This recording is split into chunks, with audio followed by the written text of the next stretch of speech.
కేంద్ర కార్మిక సంఘాలు 520 సంఘాలతో కూడిన సంయుక్త కిసాన్ మోర్చా, వ్యవసాయ కార్మిక సంఘం, కౌలు రైతు సంఘాలు ఫిబ్రవరి 12వ తారీఖున సార్వత్రిక సమ్మె నిర్వహిస్తూ ఉన్నాయి. ఈ సమ్మెని జయప్రదం చేయమని చెప్పి కేంద్ర కార్మిక సంఘాలు విజ్ఞప్తి చేస్తున్నాయి.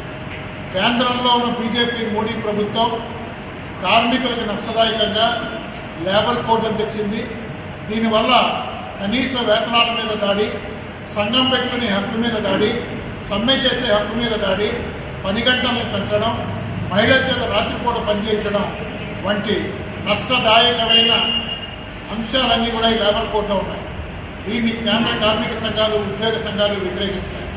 రైతులకు నష్టదాయకంగా విత్తన చట్టాన్ని తెచ్చారు. దీనివల్ల రాబోయే కాలంలో మన భారతదేశ వ్యవసాయ రంగం మొత్తం కార్పొరేట్ బహుళజాతి కంపెనీలు తయారు చేసే జన్యు మార్పిడి విత్తనాల మీద ఆధారపడి ఉంటుంది. ఇది రైతాంగానికి నష్టం, భారత వ్యవసాయానికి నష్టం, మన ఆహార భద్రతకు నష్టం. దీన్ని రద్దు చేయాలని డిమాండ్ చేస్తాం.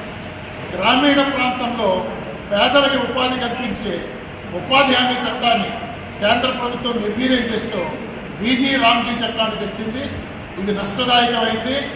మొత్తం ఇవాళ మన రాష్ట్రం కనుక చూసుకుంటే ఏడాదికి 8,000 కోట్లు ఉపాధి హామీ మీద ఖర్చు అవుతుంది.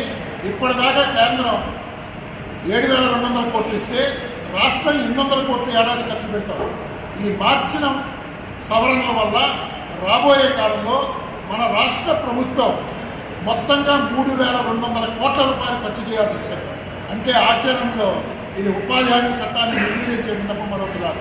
ఇప్పటిదాకా ఉపాధి హామీ చట్టంలో పని కల్పించాలనే గ్యారంటీ ఉంది. ఇప్పుడు మార్చిన దాంట్లో ఆ గ్యారంటీ లేకుండా పోతుంది. పేదలకి ఉపాధి దూరం అవుతుంది. ఈ సవరణను రద్దు చేయాలని చెప్పి డిమాండ్ చేస్తున్నాం. ఇవాళ ఎలక్ట్రిసిటీ సవరణ బిల్లు తెచ్చి పంపిణీ వ్యవస్థను కూడా కార్పొరేట్ కంపెనీలు కట్టబెట్టబోతున్నారు. అలాగే మొత్తం విద్యుత్ రంగం మొత్తం ప్రైవేట్ కంపెనీల చేతిలో పోతుంది. దీనివల్ల ప్రజల మీద విపరీతంగా భారాలు పడతాయి.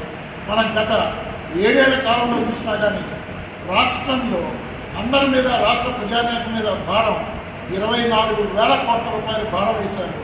అలాగే మరో 12,700 కోట్ల రూపాయల భారాన్ని సిద్ధం చేశారు.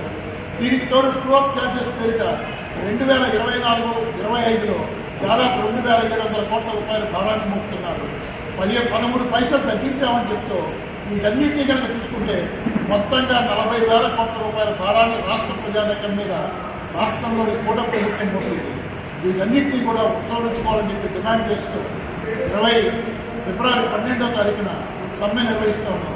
కనీస వేతనం 26,000గా నిర్ణయించి అమలు చేయాలని, స్కీమ్ వర్కర్లుగా ఉన్న అంగన్వాడీలు, ఆశాలు, మిడ్ డే మీలు, ఆర్పీలు, National Health Mission, Samagra Shiksha, ఉపాధి హామీ వీళ్ళందరికీ కూడా కనీస వేతనాలు అమలు చేయాలని చెప్పి డిమాండ్ చేస్తున్నాం. దీంతో పాటుగా కోట్లాది మంది అసంఘటిత కార్మికులు ఉన్నారు.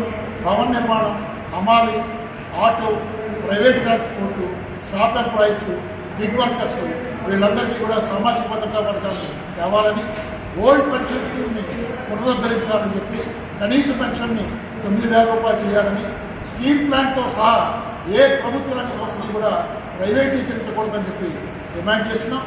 ఈ అందరి డిమాండ్ల మీద జరిగే ఈ సమ్మెని జయప్రదం చేయమని చెప్పి కేంద్ర కార్మిక సంఘాల సభ్యులకే కాకుండా ప్రతి ఒక్క కార్మికుడిని ఏ సంఘంలో ఉన్నా కానీ ఈ సమ్మెలో ఫిబ్రవరి 12వ తారీఖున సమ్మె రోజు ప్రతి మండల కేంద్రంలో జరిగే సమ్మె ర్యాలీల్లో పాల్గొని జయప్రదం చెప్పి కోరుతూ